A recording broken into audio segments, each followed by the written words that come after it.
ಆಂಧ್ರ ಪ್ರದೇಶದ ವಿಜಯವಾಡ ಜಿಲ್ಲೆಯಲ್ಲಿ ಮಳೆ ಸಂತ್ರಸ್ತರಿಗೆ ಸದಾ ಇತಿಹಾದ್ ಕರ್ನಾಟಕದ ಉಪಾಧ್ಯಕ್ಷರು ಹಾಗೂ ಸಮಾಜ ಸೇವಕರಾದ ಅಬ್ಬಾಸ್ ಅಲಿ ಬೊಹರಾರವರು ಕಂಬಳಿ, ಹಣ ಸಹಾಯ ಹಾಗೂ ಮನೆಗೆ ಬೇಕಾದ ಪದಾರ್ಥಗಳನ್ನು ಹಂಚಿದರು.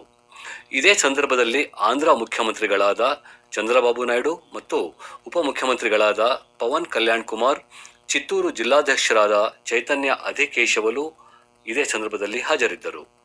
ನಂತರ ಅಬ್ಬಾಸ್ ಅಲಿ ಬೊಹರಾರವರಿಗೆ ಮುಖ್ಯಮಂತ್ರಿಗಳಾದ ಚಂದ್ರಬಾಬು ನಾಯ್ಡು ಮತ್ತು ಉಪಮುಖ್ಯಮಂತ್ರಿಗಳಾದ ಪವನ್ ಕಲ್ಯಾಣ್ ಕುಮಾರ್, ಚಿತ್ತೂರು ಜಿಲ್ಲಾಧ್ಯಕ್ಷರಾದ ಚೈತನ್ಯ ಅಧಿಕೇಶವಲು ಧನ್ಯವಾದಗಳನ್ನು ಸಲ್ಲಿಸಿದರು.